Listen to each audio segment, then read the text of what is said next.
Heavy. Bored. Heavy. I am heavy. Bored.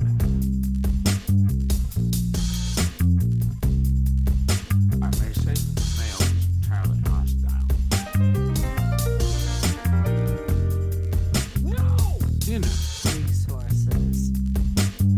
Life, friends, is boring. We must not say so. This is Andrew Whitstadt, and you were listening to Heavy Bored. And we're recording this on August 17th, 2024. My guest today is James R. Gregory. James is the author of 6 nonfiction books about corporate branding and marketing, as he is one of the world's leading experts in corporate brand management, pioneering things like the Core Brand Index, a measurement system designed to track the intangible assets of corporations, i.e., their brand, and how it affects its market value. James serves on the board of trustees of Virginia Commonwealth University Foundation. He's a founding member of the Marketing Accountability Standards Advisory Council. He's a public speaker on all things marketing and financial return through branding, among other areas. And he is currently Chairman Emeritus of Tenet Partners, a global brand innovation and marketing firm in New York. And on top of all that, listeners, James also writes fiction. He's written numerous works of shorter fiction.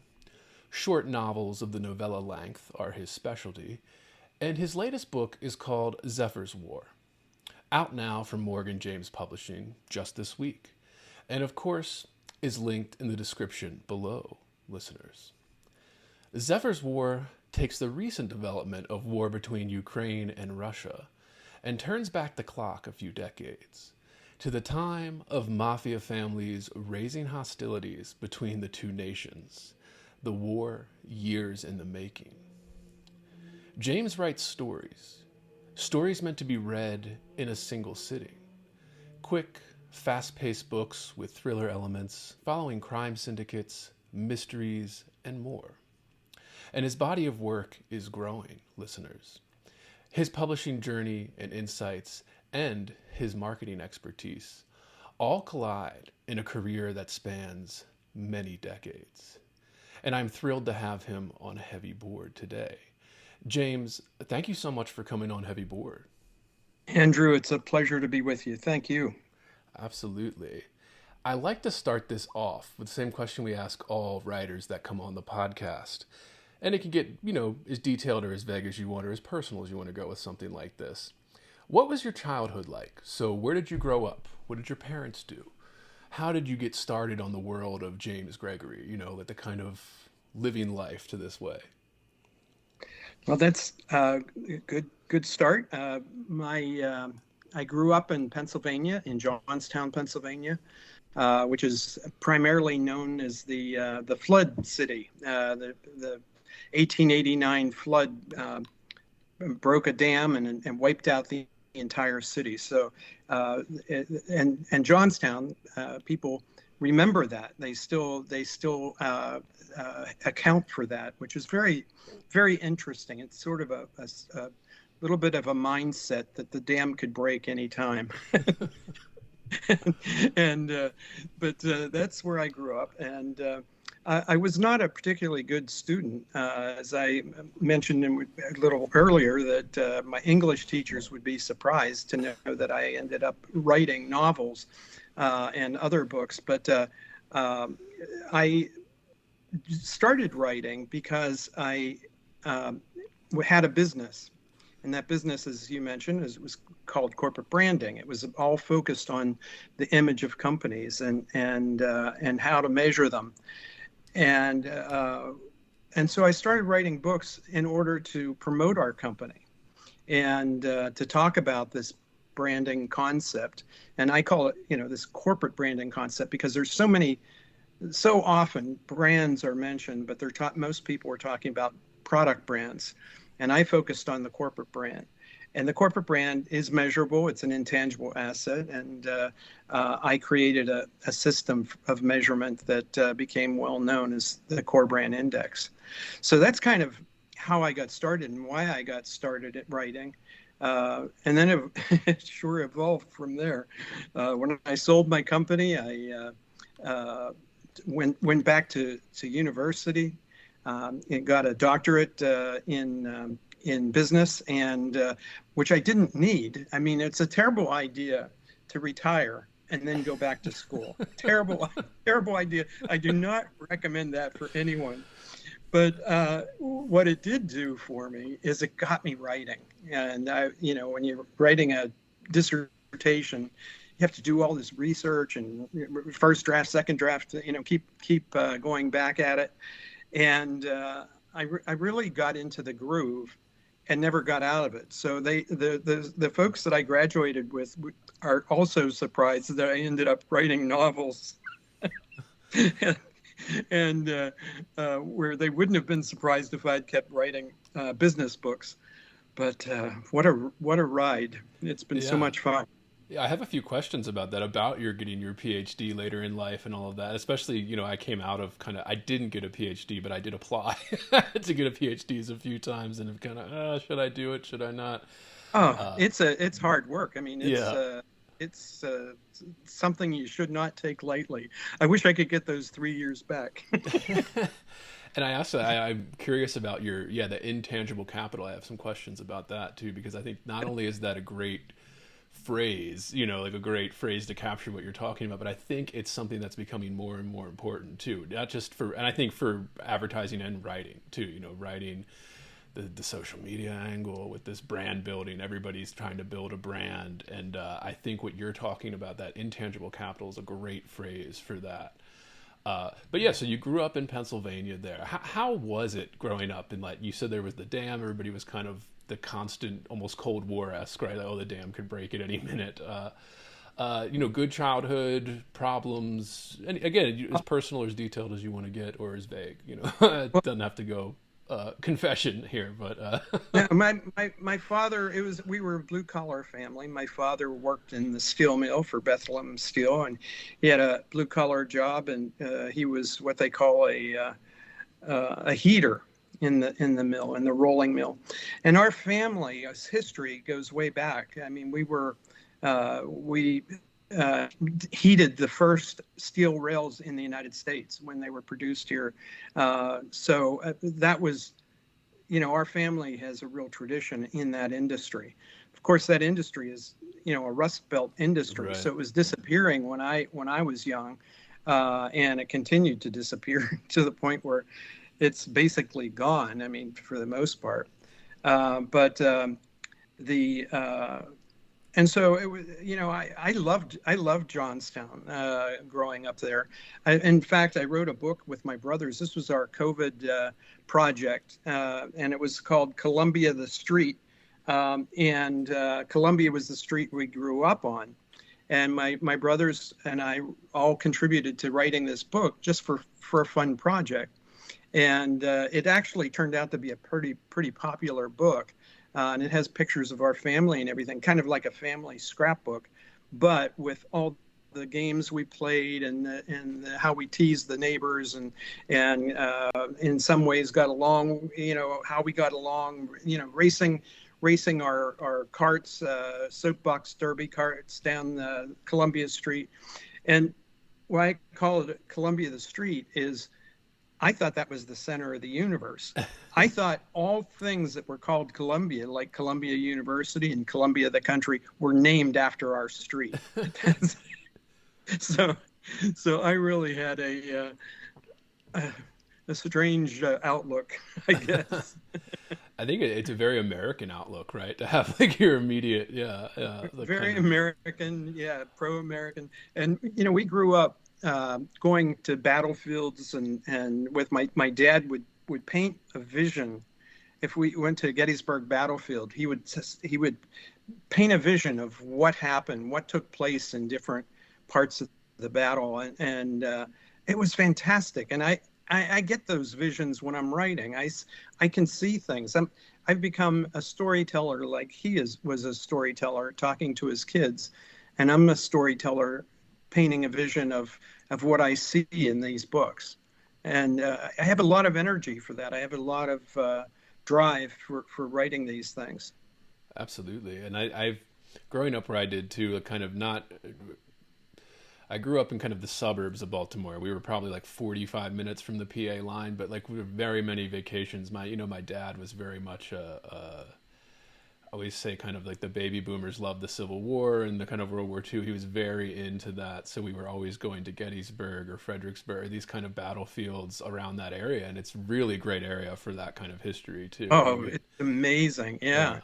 Even Fredericksburg, I think, where I think some of the battlefields back up to a Walmart parking lot now, but they're still, they're somewhat preserved, and you can go there and envision what happened. And when was this? This was like the 60s, 70s. You were growing up there. Yeah. I grew up in the 60s. I was, another book that I wrote is coming out in December, called Artifacts, and Artifacts is about the Newmarket battlefield in Virginia, and finding a mini ball on the battlefield, and then how that affected my whole life, of envisioning how this artifact was touched by other people, and then over time it was lost and then found again. And so it's that book is about that. And so, talking about growing up on the battlefields and doing tours with your family, that's neat stuff. Oh yeah. And my next question is always, how did your childhood and kind of when did reading and writing start? You said your father kind of telling you these stories of the battles. I mean, how did you kind of, the kind of idyllic American childhood there? when did reading and writing come into? Boy, I was not a great student. I was a terrible student. I had so little interest in school. It was stunning. And I was the youngest of five, and all of my brothers and my sister all did very well in grade school and junior high, and I was the dunce. I was, they didn't know that there was any hope for me at all. But it all kind of clicked when I was in college, and I was studying fine arts, and as an arts major, it was the first time I could really express myself the way I wanted to in painting, in sculpture, and in ceramics, and everything that I was doing was meaningful to me, and I really excelled at that, and that really changed my life. Suddenly, I went from the back of the pack to the front, and that was my specialty, and I really focused on it. When I graduated, I went right from, I went to school at Virginia Commonwealth University in Richmond. I went right from there to New York City, and at 23 years old, I opened my advertising agency in New York at 23. So, I mean, that's guts. That's really, going way out there. But it was fun, a lot of fun.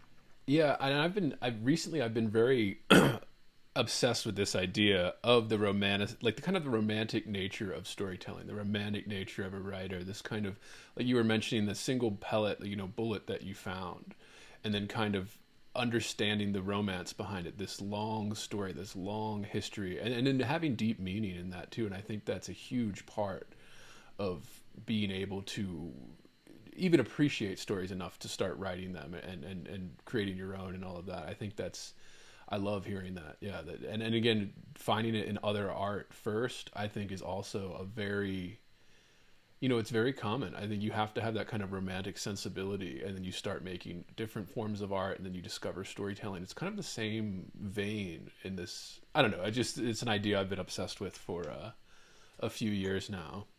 Well, I totally agree. It also flows into music. It flows into poetry. it flows. And I wish I were a musician and could play an instrument, but that never stopped me from from anything else. So maybe someday. But I think that it's all related, and it is storytelling in different ways. Yeah, absolutely. And I always like to ask writers this next thing too. If you can remember, what were some of the first writers you were enamored with, or and that's sometimes difficult to pick just one. Who are your kind of go-to inspirations or idols? When you're starting or trying to emulate or inspire you. Well, there's no doubt about it that David McCullough wrote a book about Johnstown called The Johnstown Flood, and he was my inspiration for all future writing. I read that and I said, "Oh my God, this makes sense. This is something I understand and really love." And it's very funny. A few years ago, I ran into David McCullough and his wife at Fort Myers Airport in Florida. I was absolutely tongue-tied. I was starstruck. I've been all around the world meeting CEOs of major corporations, dealing with them, celebrities, you name it. I couldn't talk to him, but he was so kind and so nice, and he sat down with me, and when I calmed down, I was able to tell him that he was my inspiration for all of my writing, and that I ended up being an author. He was blown away, and so was I. Pretty neat stuff. That's a great one. Yeah, that's a great one there. I know there's always like the answers everybody gives, and it's hard to Hemingway or any of the kind of great writers and stuff that everybody holds up. There's always like those, because of course those are great writers, but I love the kind of a lesser, especially a nonfiction, because that's where you started. You started with nonfiction and then moved into fiction, and that's always. I have a few questions about that too, but yeah. How did you move into the marketing world? Like you said, you started your first firm when you were 23. Like, what inspired you to do that? Why did you choose that field? Did you just fall into it? There's always kind of the story behind it. How did you get into marketing? Well, I actually wrote a book about it, and it's called Small Fortunes, and this book is an international bestseller. And it's been out for about a year and a half. So I'm very proud of that book. That tells the story of how my wife and I met in New York on a crowded subway. She wasn't my wife then. I mean, she was a person that I said, I've got to meet this young lady. And we started dating, and I told her that I wanted to start a business, because I was not very impressive the way I was doing the lowest level job in an advertising agency when we met. And she was working on Wall Street. She was not impressed with me.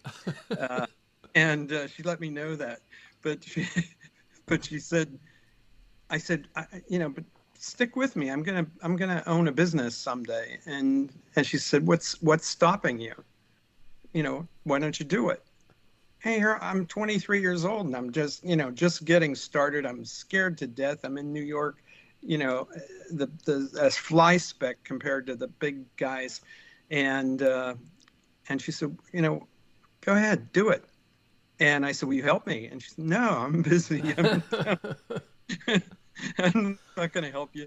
Well, she ended up helping me. She ended up joining my company. In the early years, it was called Gregory and Clyburn.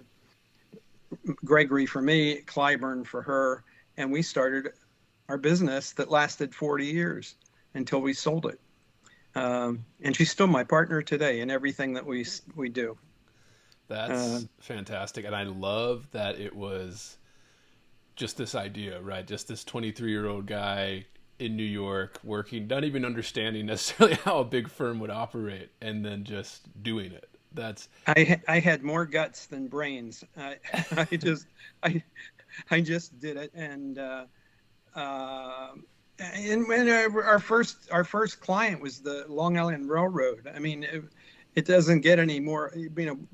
I'd be forever grateful to them, but in terms of aspirational accounts, that was not anybody's idea of a major account. But to me, it was everything. And we got started doing their timetables, and that put me into business.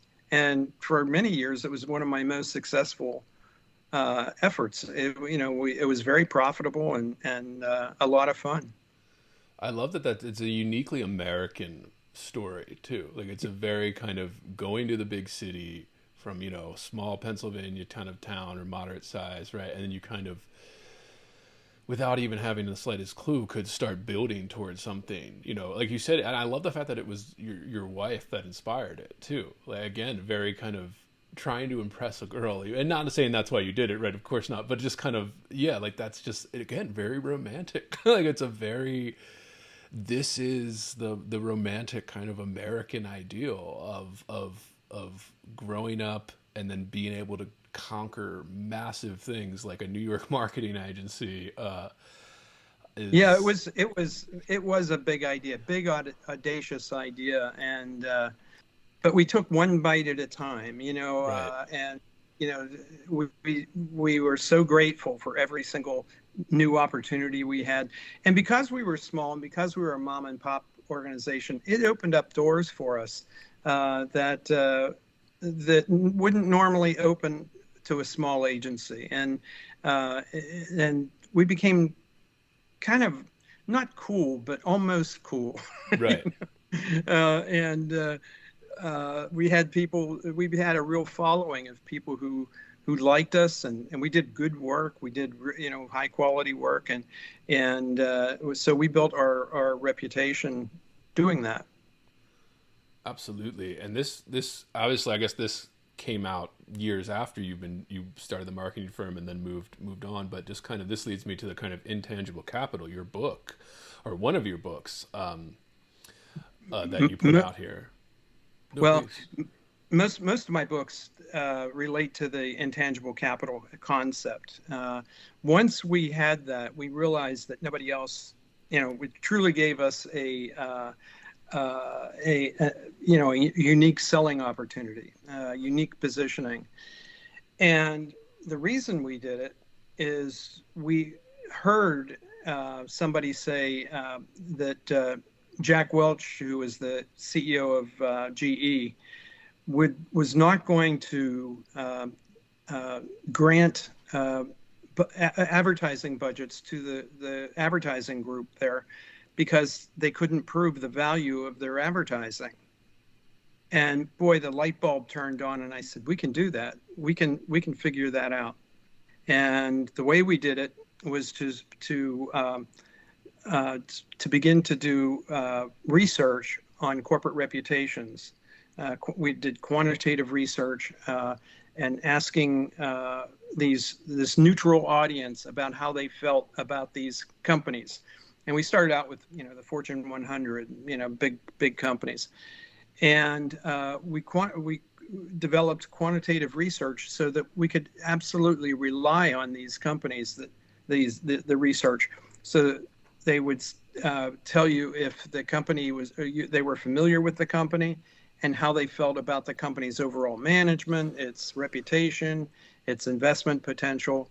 And from that, we were able to then develop research models to be able to say, well, if this company does this much advertising, it should have this kind of an impact on their image, on their reputation, and that will result in an improvement in their market value by this much. And we were able to prove it over and over and over. It became a really standard measure, but it was so unbelievable that we, cracked this holy grail that it never became a standard model in the industry. It was too good to be true, kind of thing. But we sure used it, and we used it with the clients who used it really benefited from it, and we also we took it to Wall Street and ran a fund based on it, and that did well too. So it was pretty cool. Yeah, and I love the phrase too, because I think the intangibles, the things that are so difficult to measure, the things that don't have, that have, you have to almost quantify these other things to prove it, right? Like kind of your model that you created, like kind of the return on investment in putting out money for a marketing campaign or something, or ads. It's, you know, people can look at that now. It's just common to look at some, oh, the ROI on a marketing strategy and the budget and all of that. But just, I think this gets into writing. The reason I ask about it, not just because it's a huge part of your life's work, but just kind of, I think it translates to all these other fields too. Like the intangible thing in art making, in writing, in yeah, even just something like brand reputation, I think are the things, not only the hardest things to measure and kind of, you know, quantify in this way, but they're also some of the most important things about life or living, or you know, these kind of, like, I think that's just a very beautiful way to capture it. These how do you measure a brand's reputation, right? Like how the kind of market sentiment, or how the people feel about it and all of that. And it's interesting that you say it hasn't taken off as much, because, you know, I wonder how, yeah, I mean, you probably know this, how much money these big, especially the big Fortune 500 companies, spend to safeguard the brand or to expand the brand or stuff. And then, I don't know, I guess I'm just fascinated by this idea of the intangibles. What put you on to that? Like, what did you start seeing the kind of intangible capital, as you call it? Well, it started. I started my company in 1973, and it really started catching on around 1980. But it wasn't until 1990 that we had enough research that we could be confident about what we were saying, and that we could go into a CEO's office and pitch it and get their buy-in to it. Now, we had a great following on this. When I said, you know, it didn't grow as much as I thought, but it did pretty well for us over time. The other thing is Business Week magazine. They were behind us on this project, on developing this, as well as the Wall Street Journal. They wanted to sell more advertising, of course, and they provided data and financing to make this study of worthwhile, or not worthwhile, but viable. And as a matter of fact, Business Week sent me on 2 world tours, where I went literally around the world to all their sales offices, talking about corporate branding and the value of leveraging your brand, and it was just fantastic. And the Wall Street Journal ran a full-page campaign on our model. So it really put us on the map. And also, McGraw-Hill was the publisher, and they owned Business Week. So they were the publisher of my books. So it was a win-win situation. Everywhere I went, I'd give a speech, sign books, and meet people who could give us business. Yeah, it was great. Yeah, I mean, it's fantastic. There's this, you're familiar with the Freakonomics kind of, those guys in their podcast. I remember they did something on online advertising, and I don't know. I know you were mainly focused on the bigger players in this, but this kind of, they were talking about how almost 70%, like an astronomical amount of online ads, are viewed by nobody. So these companies are just giving all this money to Meta or Google or these huge companies, and they don't even know what the ROI is on these, you know, the ads that they're running, or the search placement and stuff. I guess search placement is easier to find, but. Well, that was supposed to be the big, discovery, or the saving grace of all of this, is that it was all analytical. You could measure all of it. Well, they don't. Right. People don't do it, and so getting an ROI on it it's mostly a sales pitch. Right. Yeah. Yeah, and that's why I think that intangible capital is such a great phrase that captures what you're talking about and all this other stuff too. Because everybody talks capital. Obviously, in the business world, and marketing capital is obviously money and resources and all. But like, just I think in the creative capital kind of space too, that intangible quality is that kind of thing that's the magic. That's the magic. The thing you can barely grasp it. You can't hold it. It's even hard to articulate or talk about and be like, oh, this is why I love this book or this, like, and it just captures everything. But yeah, I have a few marketing questions about that. One, because I've worked in marketing on and off since I've, graduated college, and usually it's just kind of copywriting capacity or something like that. Freelancing for things like that, and it's just so I know a little bit about it, but I'm not very well meshed in the world there. But this is where I get into. So after this successful career, like, what made you want to get a PhD post this incredibly successful marketing career? And then you already transitioned to writing at that point, or? Well, yeah, I never stopped writing. So I was always writing, but it was business books, and it was all designed to help bring business into our business, so it was done with a purpose. But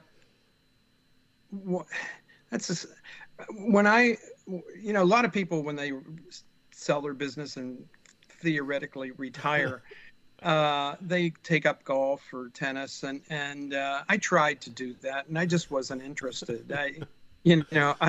So I said, and then I got a phone call from a friend who was talking about this course, this Doctor of Business course, and he suggested it might be right for me, and I looked into it and said, sure, why not? I'd like to do that. Well, as I said, it was a very, very tough thing. I mean, you had to exclude everything else in your life to focus on that. I thought I was going to lose my mind. Definitely, definitely the juice, somebody said, is not worth a squeeze. On the other hand, my cohort mates who went through the program have all done really well with it. I didn't apply it.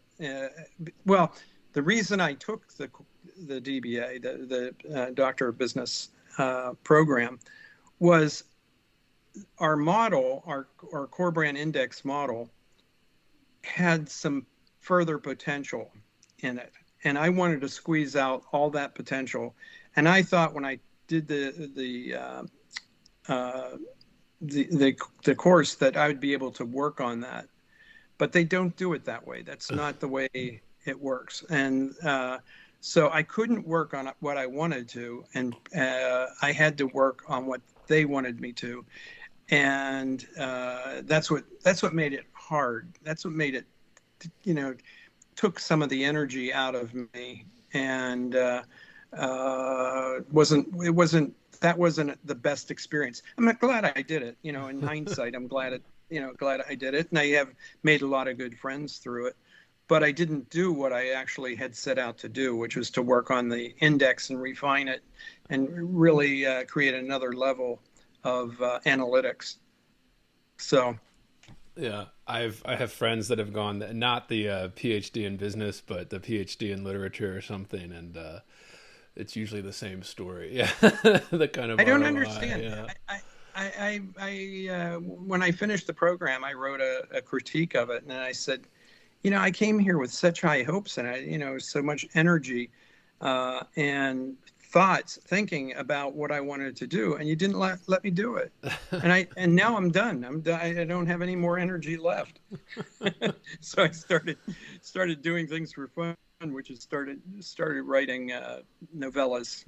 And when you most of your professional life, you've been working in kind of branding, especially the branding for large kind of companies. Stuff. What did you find, I guess, would be kind of some of the most important things about a brand and its kind of intangible asset across everything? Yeah. Well, everything. This is probably the most important thing that I learned. Everything a company says and does matters. everything. So all those intangibles are all those things that you do, whether you intend to do them or they happen by accident or by happenstance.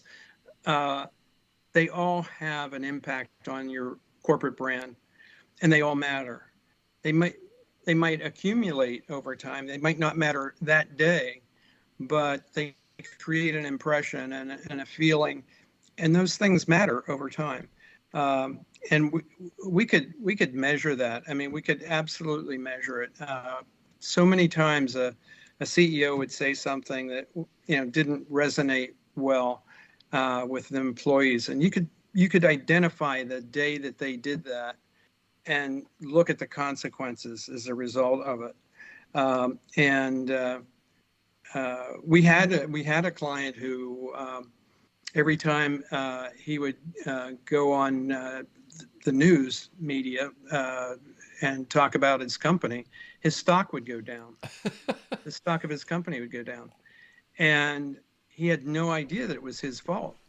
Right. And he would go off message, and we could identify the minute it happened, and we gathered several of these, and were able to point them out as the consistency of that action, and made a huge difference. So he changed his approach to that. Made a difference. It's so, when you think about it and the way you're explaining it, it's so simple. It's a small little thing, but then it's just one of those intangible things that just slips the mind. If you're not looking for it, you don't see it, and it is crazy to me that I guess I understand why they have CEOs go on, like CNBC or something, and give, reports or the quarterly numbers and talk about it or whatever. Makes sense. But then it's like, yeah, like you would think there'd be a massive amount of media training. You think there would be a massive amount of tracking as to like every syllable he uttered or the CEO utters, how that affects the company, the morale, the prices, the sales, the stock price. Like, and I guess oh no, please go on. Please go on. No, and you're absolutely right. You would think that's the case, but in general, they don't do it. If they're enlightened, they do it.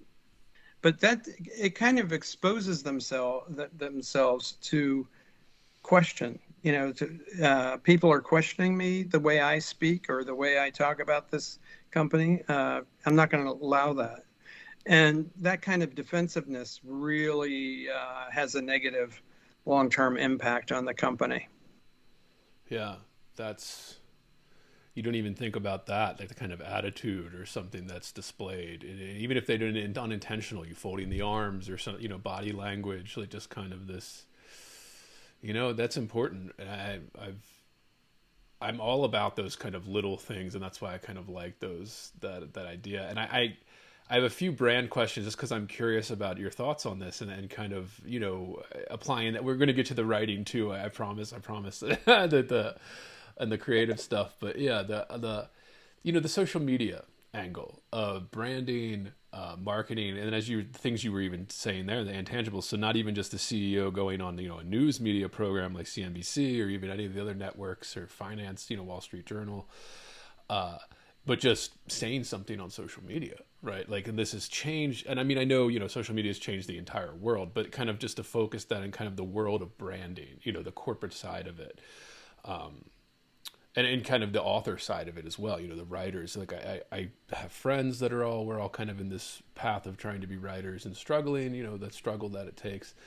And there's always this kind of, you have to build a brand. You have to brand yourself. You have to market yourself kind of. And I just, compared to your life's work and just kind of the social media shift that happened in the 21st century here, how do you compare that or just like frame it or view it in that way? That's such an interesting question. It's something that I ponder often.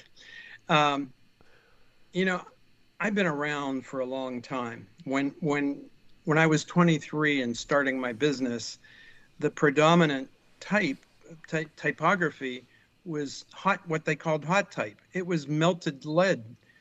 It was one step away from the Gutenberg Bible. It was really old school stuff. And when I the first thing we did was for my company, we purchased a typography machine that was computerized, and it's like revolutionized the whole world of communication. And that was a complete 360-degree change of the advertising and graphic design world. Well, that was just like in 2 years after I started the business. It's done that 360, 100 times since then. And I social media is not something I feel comfortable with. I don't understand it. I have people working with me on it, and I don't see it as such a great thing. I think it's okay. I think it's a tool. Right. I think it's a good tool if you use it consistently. Well, I have used it consistently, at different times, and I don't see the big benefit of it yet. I'm sure I'm just small potatoes in terms of that, so I don't quite have it, but who knows? But I know this is audio, but I want to show you something. Please. In terms of branding, here are my books, and they're all I'm branding them. They're all have a look. Right. That part I understand. That I can make Right. them look similar and cool, but not quite as cool on the social media. And I wonder if like the social media, because in the kind of tech boom, let's say that, because I'm trying to be like, oh, what time period this? There's always been the kind of firebrand CEO, but like, Oh yeah. in the world of the tech boom, the Peter Thiels, the kind of Elon Musk, Mark Cuban, even Steve Jobs and Bill Gates, and these where like being the CEO was like, oh, you have this firebrand behind you, where you're like this outspoken kind of genius, esque guy that's just doing stuff that nobody else has thought of, and something like you're saying, where like that worked for like a very small percentage of CEOs like that, where they could come out there, say their opinions on politics, or even on the markets or their business or whatever it is, the future of their company or something. And everyone would be like, oh my God, these guys are firebrands. They're cool. And then like all these other CEOs try to copy it, and their stock's going down after their appearance on CNBC or something, I don't know. I mean, I'm just thinking this. I didn't prepare this question, but yeah, I don't know if that had anything to do with kind of, I don't know, social media's effect on making CEOs not see these kind of intangible things that you've spent a career pointing out to them, It has everything to do with it. I mean, it's social media is just media. Right. It's just another form of media. Giving a speech is a form of media. You're as a CEO, you're on 24/7, and I worked with a CEO who was absolutely a great CEO. Really ran a great company, and I won't mention his name, but he had got drunk one night, and was with his son, got drunk, and took a swing at a cop. I mean, absolutely, he was fired the next day. He was, went from a rising star, king of the road, and to nothing. Right. Incredible. And that's the kind of society we live in right now. There's cameras everywhere. Everybody has a cell phone, and the first thing that happens when you hear any noise at all on the street, everybody's got their phone up and taking videos of it. So it's a whole different world, but the concept is the same. Communication counts. Everything you do counts. It either adds value to you and your organization, or it takes value away. And it might not always be obvious, but if you're paying attention, it becomes obvious. Yeah, that's, and I have a few more questions about that too, with kind of the social media angle, was mainly because I'm so fascinated about how the whole world seems to revolve around it now. And like, yeah, the ad spending, even for these companies, they're spending bulk of their money not on TV commercials anymore, or radio ads. They're doing podcast ads, or they're doing, Google ads, Meta ads, and these kind of things, and it's incredible. Like, again, working as kind of the low level copywriter in a marketing field for a lot of my professional life, it was kind of the thing they're looking for in job applications that I always see now is just kind of, oh, do you have meta ads, Google ads? And that's basically all they want you to do all day, is just write these kind of ad campaigns that, again, according, if the Freakonomics guys are correct or even half correct, the majority of these are not going to be seen by anyone. Well, and they're mediocre. Yeah, absolutely. They're eyewash. There aren't too many that are really telling a story. Or if they tell a story, they don't have an ending. They think that everything is. People are going to be interested in what they have to say, without crafting a story that has a beginning and an end. If you get pulled into the story, they're not very clever about helping you to understand where it's going. It's fascinating.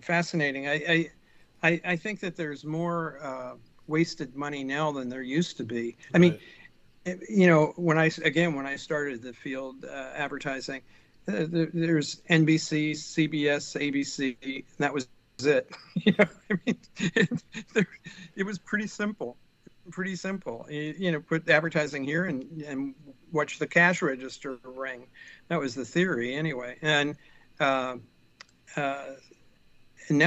you don't know what's happening. It's just a lot of money flowing a lot of different directions, and not all of it's accountable. Yeah, I noticed that too whenever I see an ad, and this is, I didn't prepare this either, but I'm just thinking this. I wonder if, because social media is the whole world, people treat it, even advertising, as if it's a social media post, as if it's just somebody posting their, journal or something up there, and they're confused why the ad campaign doesn't work. And it's just like, well, because are you a business or are you an influencer? And I guess you can be both. A lot of these companies are very influential, and the brands can be very influential, but yeah, I don't know. I see that a lot. Yeah, they almost feel incomplete. Even some of the TV ads, like when you're watching the game or something, is really the only time I see ads nowadays with the streaming and everything. But watching a football game or basketball game, or even the Olympics most recently, I was watching a lot of that. And you'll just see these ads that are just like, did you even try? Or I'm just like, you just copied like the trend off the internet that was 3 months ago because it took you 3 months to get this to air, and now it's stale, it's old, nobody cares, it's a joke. Whereas if you it costs them an absolute fortune in production and planning and right, yeah, and it's not very good, not effective. It's amazing, really amazing. I don't know where it's going. If I had a solution, I'd be back in the business. But I do think that there is a solution out there that's, make it easier on people. Make it, if you're going to capture their attention, even if it's for a minute or less, give them something, help them achieve what you're after. And I'm, I struggle with that with my own social media. So I don't have a good solution. Absolutely. Yeah. And then when it comes to this type of branding, you're like book branding, or an author kind of branding themselves in the current day, what do you suggest, or what steps have you taken in terms of building yourself as an author, as a writer, as, enticing people to look and read, the books of James Gregory and Well, when I figure that out, I'll let you know. I wish I had the answer. I mean, I work with good people. That's one thing that's really important. We hired a good PR firm, Debbie Lincolns, who and Kimberly Sneed is our social media director, and she's doing a great job. But I don't know that we have found the magic bullet. We're out there promoting. We've run series of videos for the for Small Fortunes for that book, and that must have done fairly well because the book sales on that were it just flowed. It just did much better. I don't know on Zephyr's War where that stands yet. It's only come out this week, and it's not a million bestseller yet. But we've been promoting that for pre-sales and that sort of thing, and it's the data in publishing is very hard to get. Yes. It's very hard to get. I promoted Zephyr's War for 6 months for pre-sales. I have no idea. Whether I got pre-sales or not. They weren't coming to me. I was doing pre-sales for Barnes and Noble and other large firms, but I don't know. Right. I got my pre-order book today from Barnes and Noble, and it was packaged so tight that I tore the cover trying to open it. I couldn't believe it. Anyway. Yeah, I mean, luckily I have others. Yeah, it's a question that we're always asked on this podcast, just because it is kind of, it almost seems like nobody knows anything, like you're especially when it comes to something like book press, book PR. And I don't, it's one of those things where it could be very simple, whereas like, we're pretending that the market has shifted more than it has, like the way that you do advertising for books and things. We're like, oh, it's this new social media based advertising, or this new kind of, public persona type branding that you have to do to sell books. But it's like, well, maybe it's just the same as it always was, which is, a good ad campaign, paying for shelf placement or something, and then like getting your book out there. Like maybe it's actually not changed all that much. I think you are on to the next big thing. Yeah. Well, coming from you, I think that, it's a great, I should start a company real quick. Yeah. That's right. Real fast. It's going to be gone tomorrow. But no, I think you're absolutely right. Nothing beats clear communications. Clear, concise, consistent communications is the absolute key to effective advertising and getting a return on your investment.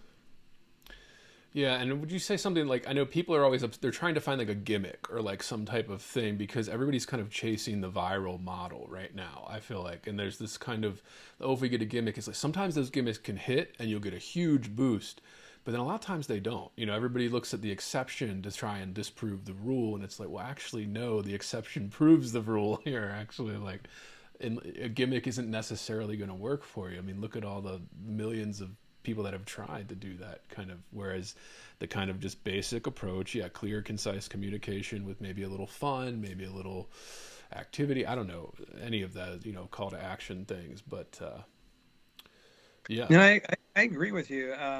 I hate gimmicks.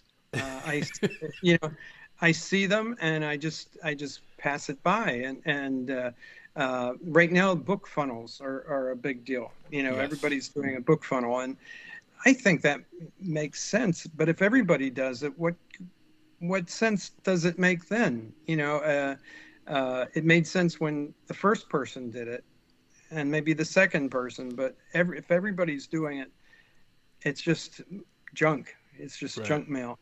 And I don't know. I do think that this. I think there's probably something new coming out that will be stick around for a while, because it just seems like there's so many things happening so fast that they don't really stick. There's not a stickiness to them that you really want to participate in this. If I I've got 38 pages of passwords. It's like, oh my God, I don't want to write another password. I don't want to do that. But anyway, sorry, I digress. No, we love digressions on this podcast. The format for it, to podcast, to digress wherever the conversation goes. But yeah, that this kind of, the next thing I wanted to ask was this kind of, and we talked about this a little already. What made you shift to writing fiction post the very successful career. You mentioned it kind of like as a retirement. You just started going after this, and Well, the COVID project with my brothers, I had so much fun writing that, Columbia the Street. And it got such good reviews. Not so much, from the big press, but the little press, the people, small people liked it. It kind of reminded me like of Reader's Digest or something of that nature. It was a homespun. It was warm, friendly, just a fun book. And I got more fan mail from that. I got people just saying, please write another, a follow up to it. That's so much. It's such a neat book, and that gave me the energy then to do these other projects. Zephyr's War kind of straddled both the my business world and the fiction world because I had been to Kiev on a conference, a business conference, and I was a keynote speaker there. And what was interesting is this was before the hostilities started, right. But there was hostility everywhere Right. between the Russians that were there and the Ukrainians. And there was a Russian magazine editor or writer who wanted to interview me. And my handlers that were Ukrainian didn't want that to happen. They were, and I, I'm gee, this would be cool. Right. See an article in the Russian magazine.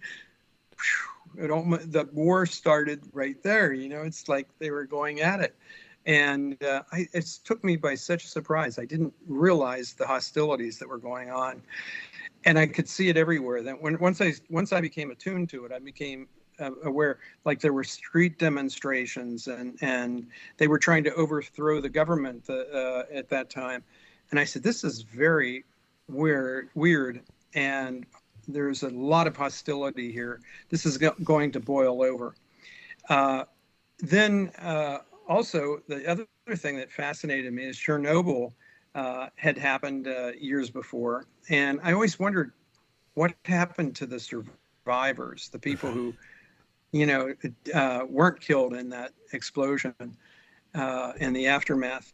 And basically the story is about these two brothers that were on a sunflower farm. The family raised sunflowers, and they were off at college, an agricultural college at the time of the Chernobyl happened, and their whole family was wiped out in this story.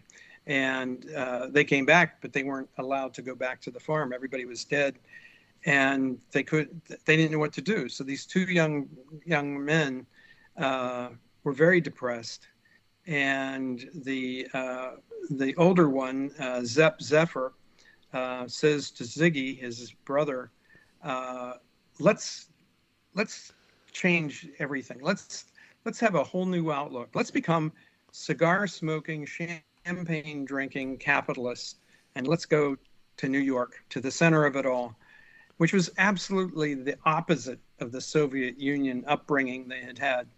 And he's pretending he's smoking a cigar with a piece of stick, and he's, come on, let's do this. And that's what they do. They go to New York and launch a sunflower business in New York. And that's how they got started in New York. I think it's a pretty neat book. It's my first pure novel, pure fiction. Everything else I've written is kind of tied back into the business. But even this, I use Steve Stackhouse as the guy who represents my point of view in the story, and so he's in there. My alter ego is in there. Yeah, I always like to ask if there's any like kind of autobiographical elements and stuff. And obviously, like in fiction, you can hide those. You can use pieces of those in this character and a piece in this character. But I always, I don't know how some authors don't like to admit it. But yeah, just kind of, is there any kind of autobiographical kind of? Well, that's it is, because I had to tie the Wall Street. I had to give I had to tie in Wall Street to the story, and I had to tie myself into the story in order to explain what was going on. So Zepp Zephyr wanted to use my data and build his company and get a multiple on his initial public offering. So that's the whole concept of how the story has been written and how this guy was pulled into it. And I am the Steve Stackhouse in this story. Yeah, that's fantastic. I love hearing that, with especially from writers taking kind of a leap into this.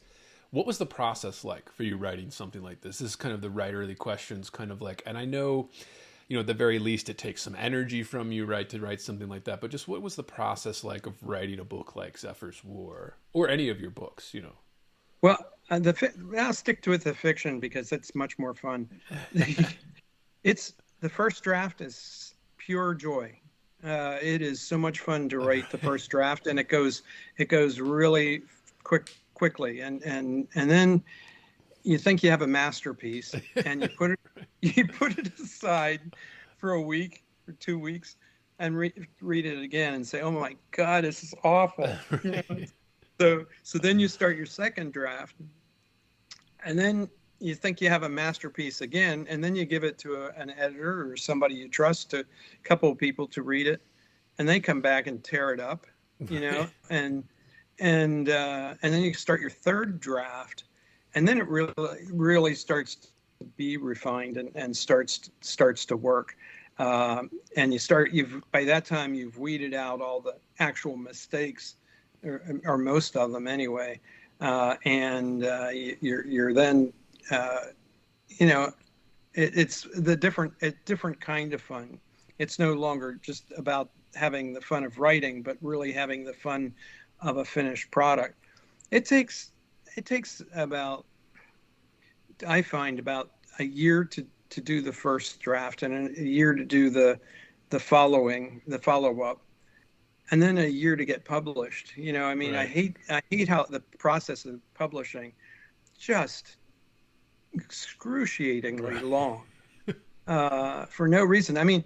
This book has been finished since the start of the Ukrainian-Russian war, and I think, oh my God, it's going to be out of style, but nobody's going to want to read about that war after Right. It's over, and I don't wish the war to go on, but my thought was on that. So it's a long, slow process. People often want to write the great American novel. I tell them, don't do it. Don't do it. You're not going to get rich. It's going to take forever. And it's just like my doctorate. It's like, oh, don't do that. Yeah, I actually have I have some questions about that, because things that you've said in the past about the economics of book publishing, and we love talking about that on this podcast. But when you do like the kind of the second draft and the first draft, like how is that, like a complete rewrite that you would do, like a second draft or something like that? How do you like to go about it? Is there like a formula used? Is every book different? Just Zephyr's War. Let's start. Like, how did you kind of do the kind of second draft process for that? Well, the second draft, it's pretty obvious. It's you've made mistakes. The opening has nothing to do with the closing. It's like it complete disconnects. So the mistakes in the second draft are easy to find, and frustrating, because you have to be pretty good to be able to recognize the mistakes and then be able to correct them without throwing the thing out. Quite often, books I would venture to guess that more first drafts are thrown away at that point, where they start to see, hey, this really isn't very good. Luckily, I'm stubborn, so right. When I saw that it wasn't very good, I'll make it good. Right.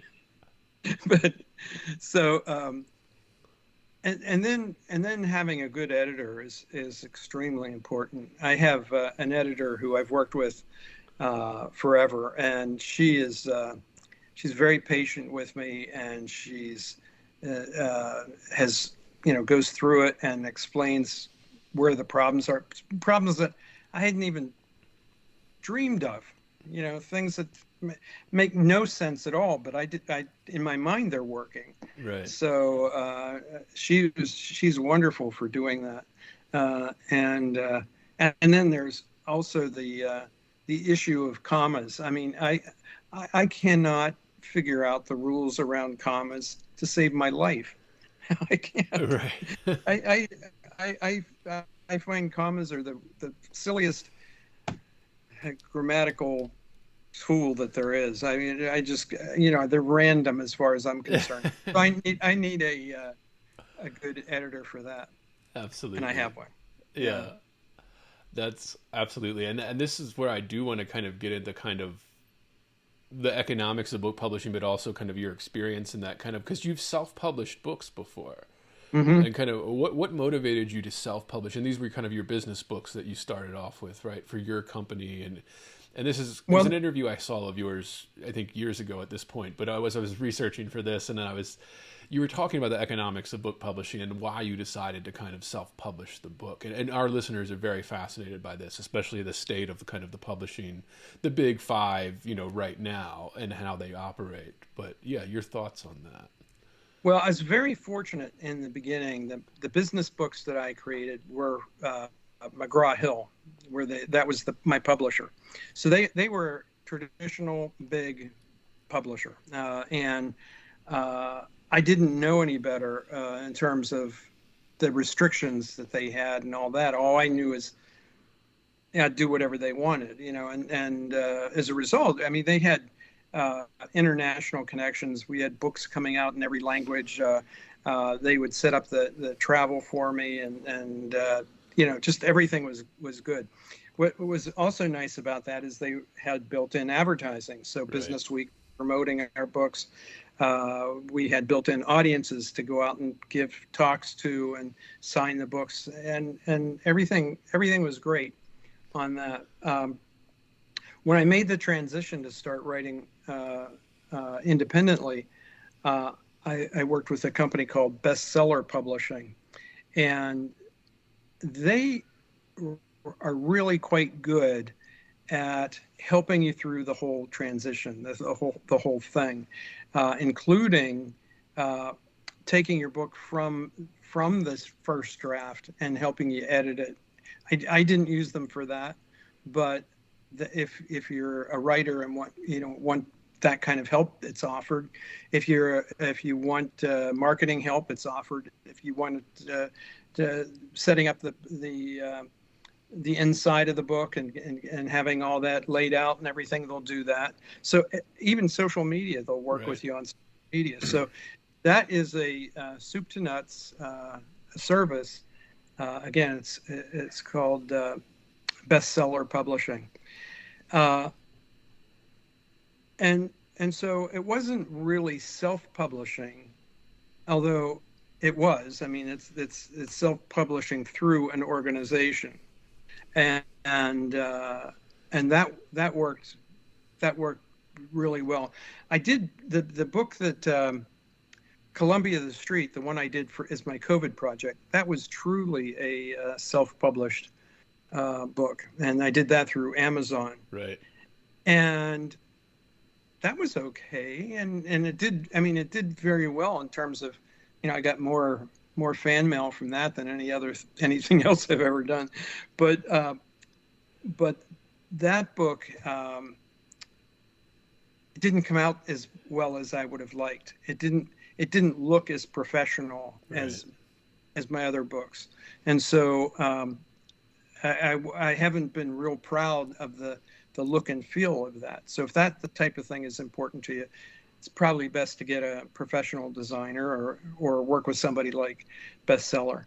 And now I'm working with Morgan James, and really very, very professional organization.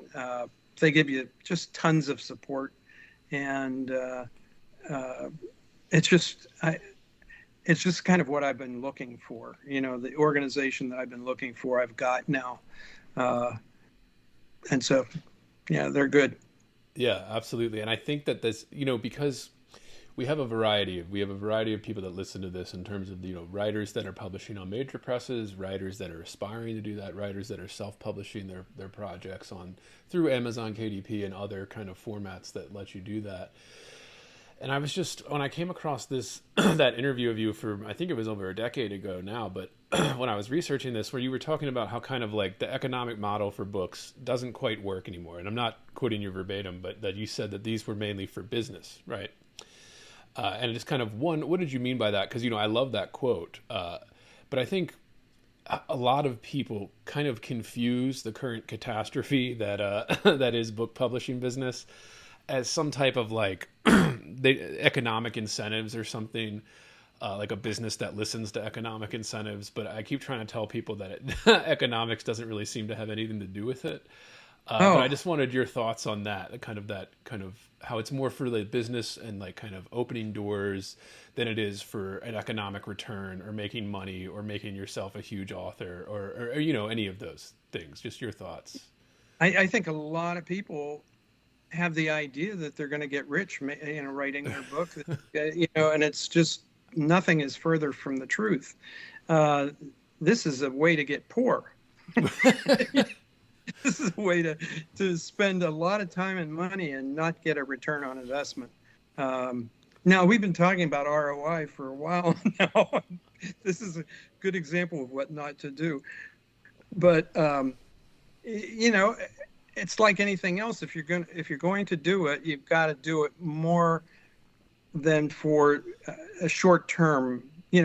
Don't do it for a one-shot opportunity. I've got about 9 books here that I've done, and I don't think any of them ever produced a profit. Right. I mean, a true profit, if you can consider the amount of time you put into it, it's not even close. So it's more of a hobby that should pay off if you're promoting your business and using it as a calling card, using it as a way to get in and talk to people, using it as a credentials pitch. Great. That's the way it works. And my McGraw-Hill books work that way. Right. But the novels and the fiction work, that's a different ball game, and I think the economics are quite different. I don't think that it is highly profitable or Right. profitable at all. I mean, there are people who are making a ton of money, but that's like a handful of people. Right. There's not a lot. The publishers are doing well because they're going to get their pound of flesh. Right. But no matter what, every book that's sold has been, printed somewhere, and they're making their money on it. But the authors are not have put a lot more time and effort into the books. So you don't do it because it's a good business model. Right. You do it because you love it. Yeah, absolutely. And I've often, it's because this is constantly talked up with all kinds of creative industries right now, where they're like, oh, it's this economic. People aren't buying the books. People aren't buying the tickets to the movie, or people aren't buying DVDs or whatever.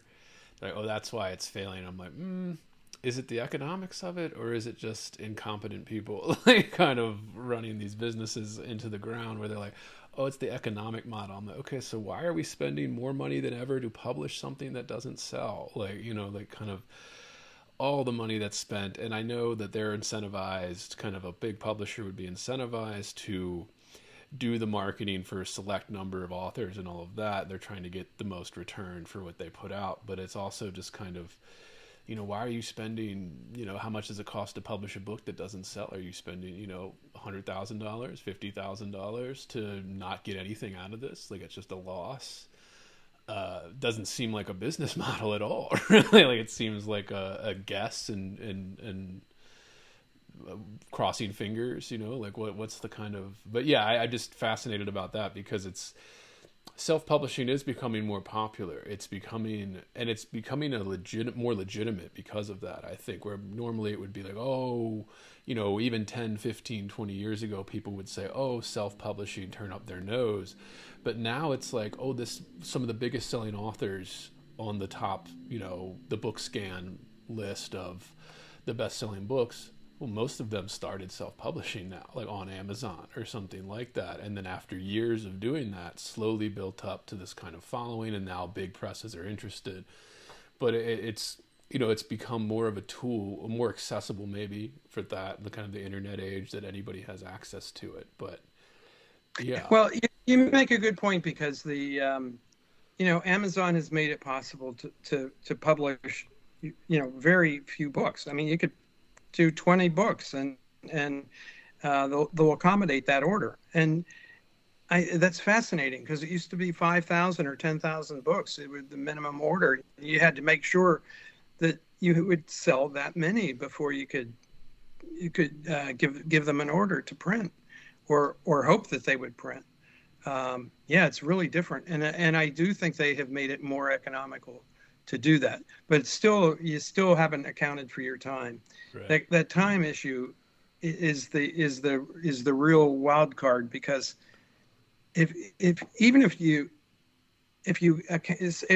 say I'm not going to worry about my time, so it's a zero based amount of time went into this, but I've got a complete book and I'm going to publish it. You still can't make money at it. It's still a crazy business model. If you get lucky, but it's not easy.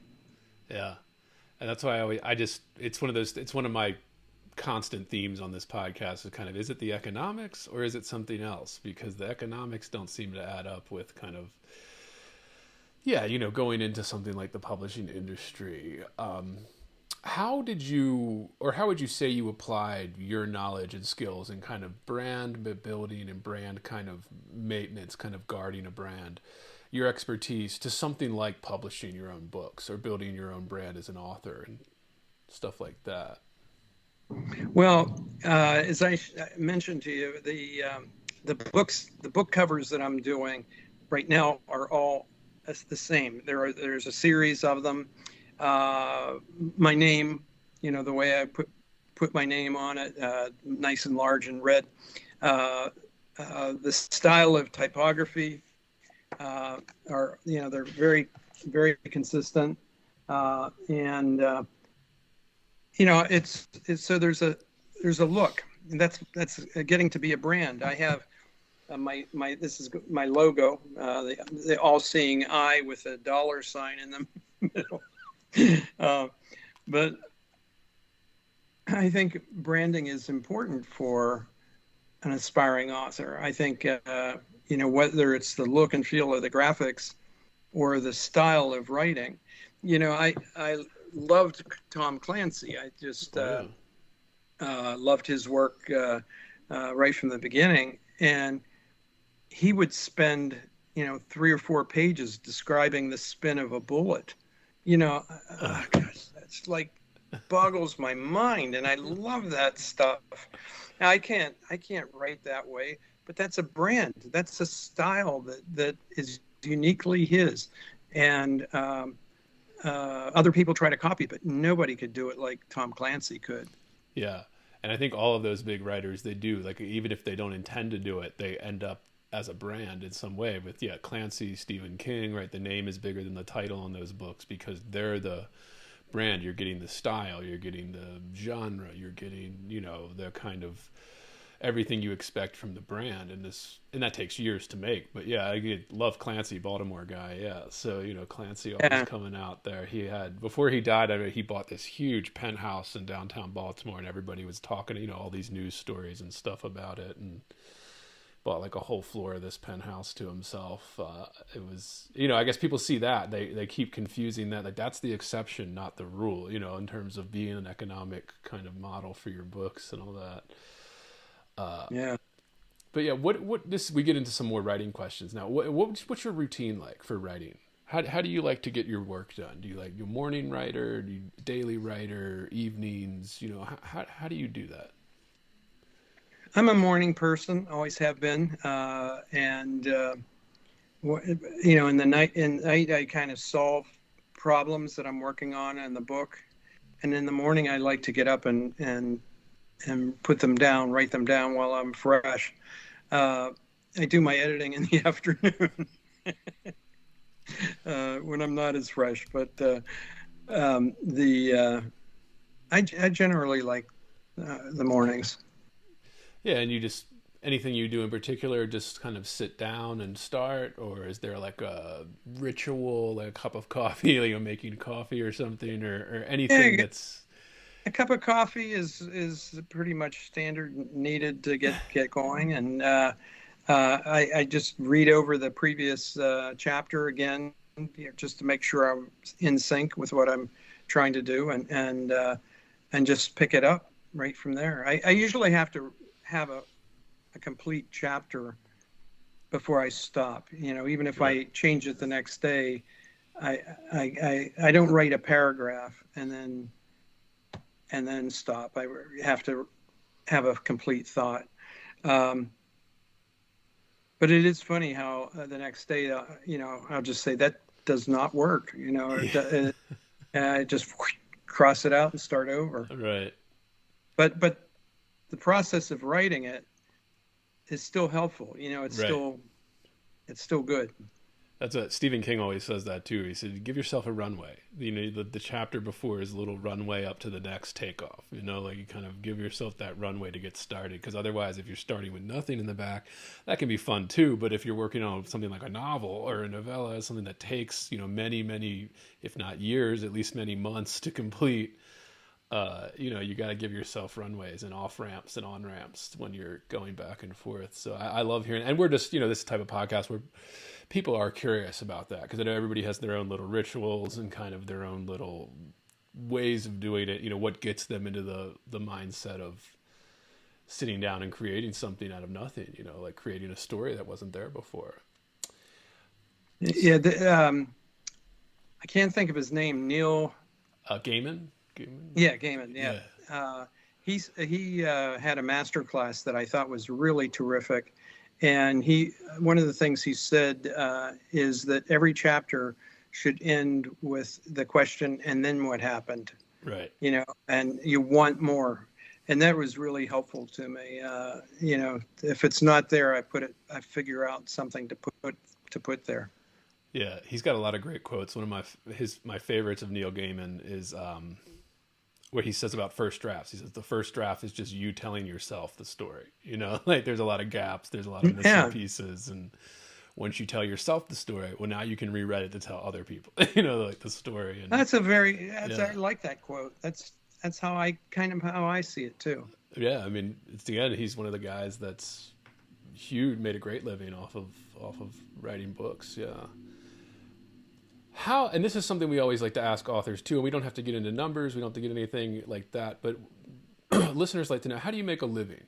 Because it's tough out there for writers. And I always ask this question because I think there's like a kind of a fantasy of people think that all these writers are just making a living writing, when in reality, it's very small, top 1% that can do that. So I just like to ask, how do you make your living? Do you make your living off the books? I know you said you're retired now, essentially, so you don't have to, or again, no numbers or anything. We don't have to get into anything too personal, but just, how do you make your living? Well, I was very fortunate in having a nice business over a 40-year period. So we did very, very well, my wife and I. And when I sold the company, I had a nest egg. So right. I'm living off my nest egg. Yeah. and the books, I would die. I would starve right. if I had to do that. I really feel that as much as I would like to be successful in writing, and I consider my goal of success to be breaking even. If my books sold well enough that I could actually pay for my time, I would be thrilled. So I don't feel that I'm there yet. I don't feel that I'm at that caliber. I might have been if I had kept at the business books. Right. And I might be there because that was a whole different ball game. But that's my goal, and I'm very fortunate that I don't have to live or die by that goal. And I truly, my goal is to have fun Right. with the writing. And if I'm having fun, I will continue. The minute it's not fun, and it's been close a couple of times, the minute it's not fun, I'm done. Yeah. You know. Yeah, and that's I like hearing that too, because it is kind of this, because of the model, and again because of this, it's a fantasy, because I think even if you go back, I have degrees in literature, you study these kind of, oh, if I could be back in the days of Hemingway or something, then when books really made money, and it's like, well, did you look at the finances for somebody like Hemingway? Like, he was not doing that. Okay, there's a reason that it was mostly people coming from nest eggs or something that were doing this. The Edith Whartons, the people that came, they didn't have to work, essentially, because that's when you had the time and you didn't care about the return on your time, because you didn't have to. It's always been that way. The pulp writers, they all died broke. Even the ones that wrote for Hollywood and got big checks for it, it wasn't enough. Writing is just not going to pay the bills. Yeah. Yeah. I mean, I agree. I only feel bad, for the ones that don't know that. Right. Because if you know that and you make the choice to write, great, have fun, go at it, but don't expect to make a fortune and then be disappointed because it's your warning. You don't do it. Right. But if you really feel a calling for it, then have at it. Yeah, same with Toni Morrison, George Saunders, like these people that we hold up as like the great American writers of the 20th century and stuff. Like, they were teachers. That was their day job. They taught at college for a living. They didn't make a living writing. They had a day job that they were doing to make a living.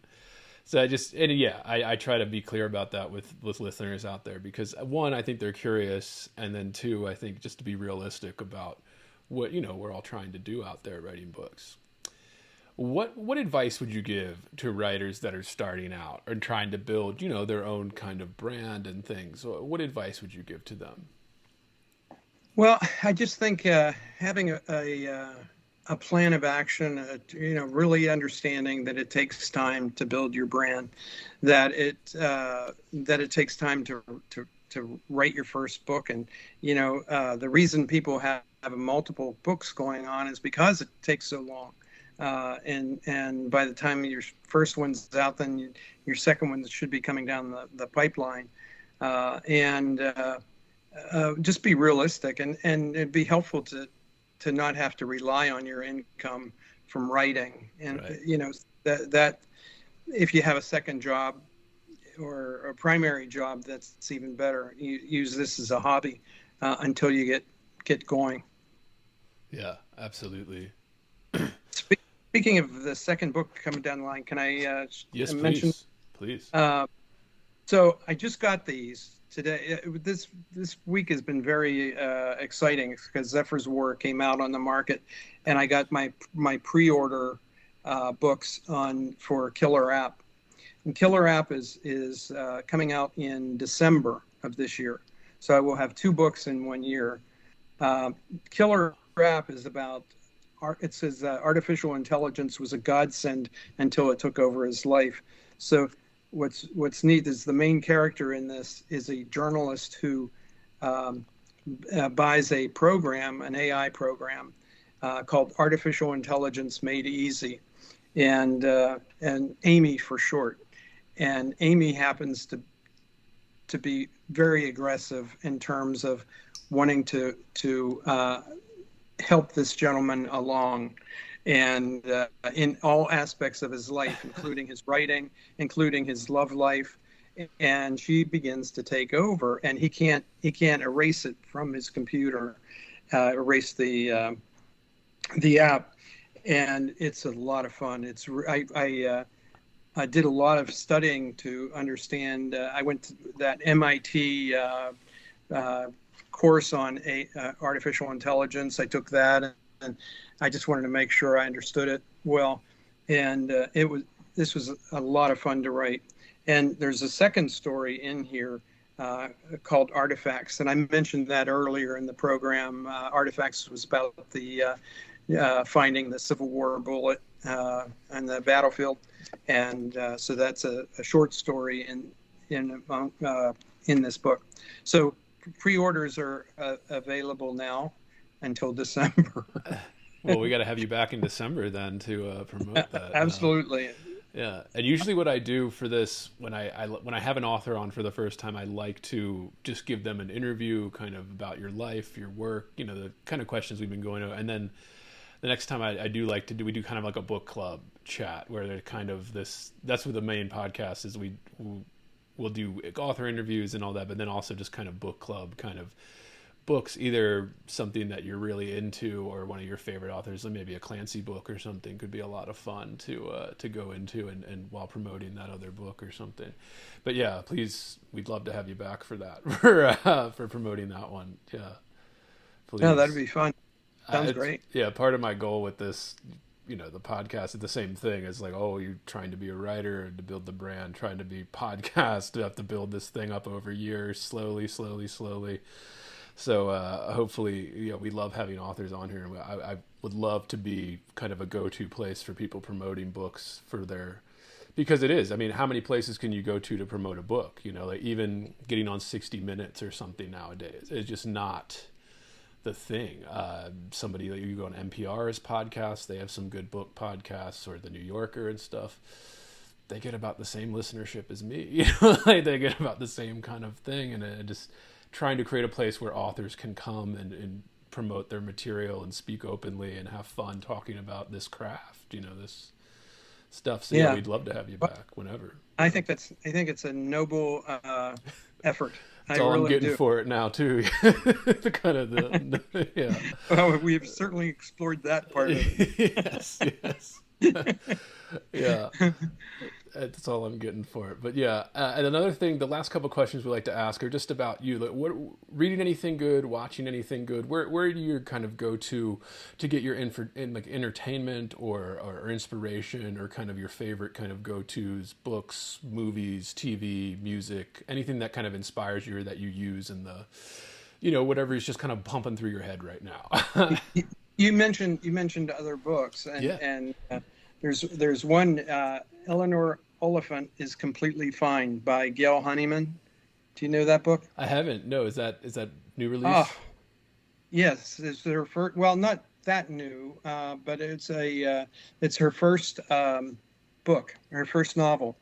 It is fantastic. I mean, it is just such an interesting book, and The Invisible Life of Addie LaRue is this book, and I'm in the middle of this one right now. But these are two women, female authors that are knocking it out of the park. I mean, just really, really good books, and it's fun. Yeah. So I'm reading. Reading's like the go-to for entertainment and all. Yeah. Yeah. Yeah. I love hearing that too. Just love hearing what you're reading. Because I feel like when you're doing creative work, everything that's coming in, and this can extend beyond creative work too, listeners out there. Like, it's just kind of everything that's coming in is getting processed and then finds a way out somehow. Maybe it doesn't, maybe it gets lost, but it's just kind of, and I just love hearing, writers, what they're pulling their entertainment from, or even like something like reality TV. A lot of people watching that more than they watch scripted shows or something nowadays, but it's still I love hearing that. I love seeing the variety and our listeners like it too. Yeah. Much TV? Do you watch any TV or movies? Or? No, I occasionally watch comedy on streaming. Right. There's a great BritBox show. This has actually kind of been around for a while. It's called Upstart Crow, and it's about Shakespeare's home life. Oh, it is hysterical. It's so funny, and how he liberally borrows ideas from people and says that they're his. They're all his. Right. That's worthwhile looking up if you Upstart Crow. Absolutely. I actually, when I was in grad school, I took a course called Shakespeare Sources, and it was about not quite that humorous, but it was about the stories that basically he copied. Yeah, like the stories that came before, and like his versions were just better. They were just he did improve them overall. But yeah, that's actually true, listeners out there, that he did. They were kind of well-known stories that he took and made, Romeo and Juliet. He wasn't the first guy to kind of write that type of story, but he just did it in a way that was really good. So everybody remembered and admired it. But yeah, that's fantastic. Yeah, this takes off on that kind of a concept, and it's really, really well done, really fun. I love that. So look that up, listeners. And final question here, James.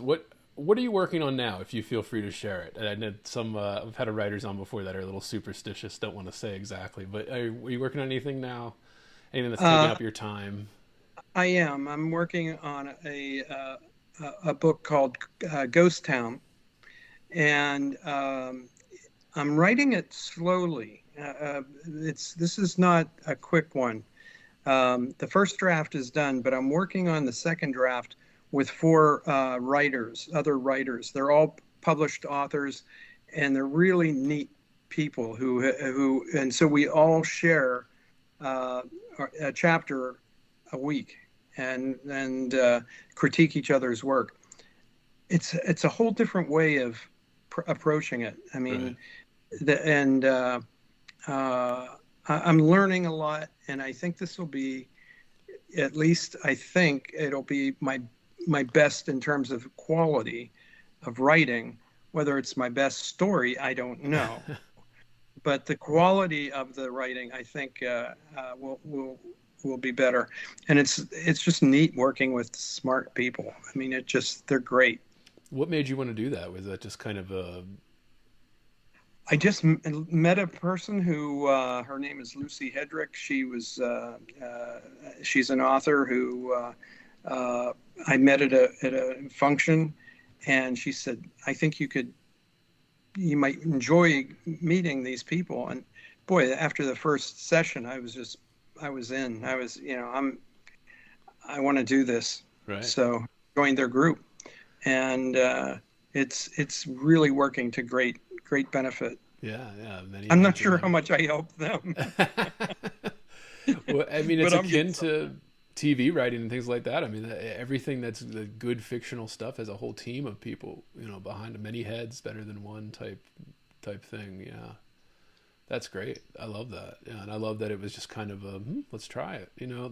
That's so much of life, is so much of this working is just, okay, let's try it. Yeah, that's great. So we'll have to have you back on for that one too. So I'm already getting you booked for a few months in advance here, James. It might be fun. To have some of these writers on. Oh, please, yeah. As a group, or I don't mean to be directing your no. Show, but as an idea, it'd be fun. Oh yeah, I love that idea. Yeah, the more the merrier is always the case for, especially something like this, for conversations about writing and all of that. But that was all I had, James. That was been a lot of fun. Give listeners where they can find your stuff, your website, social media, and all of that, or where you prefer them to go. My website is jamesrgregory-books.com. And to reach me, it's just Jim at jamesrgregory-books.com. And that's pretty much it. Fantastic. Well, you heard it here, listeners. Thank you again for taking the time, James. Thank you, Andrew. This has been another episode of Heavy Board.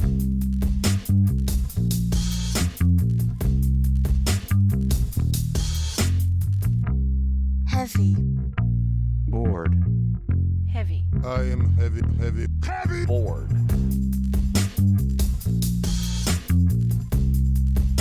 I may say that the male is entirely hostile. No! Resources. Life, friends, is boring. We must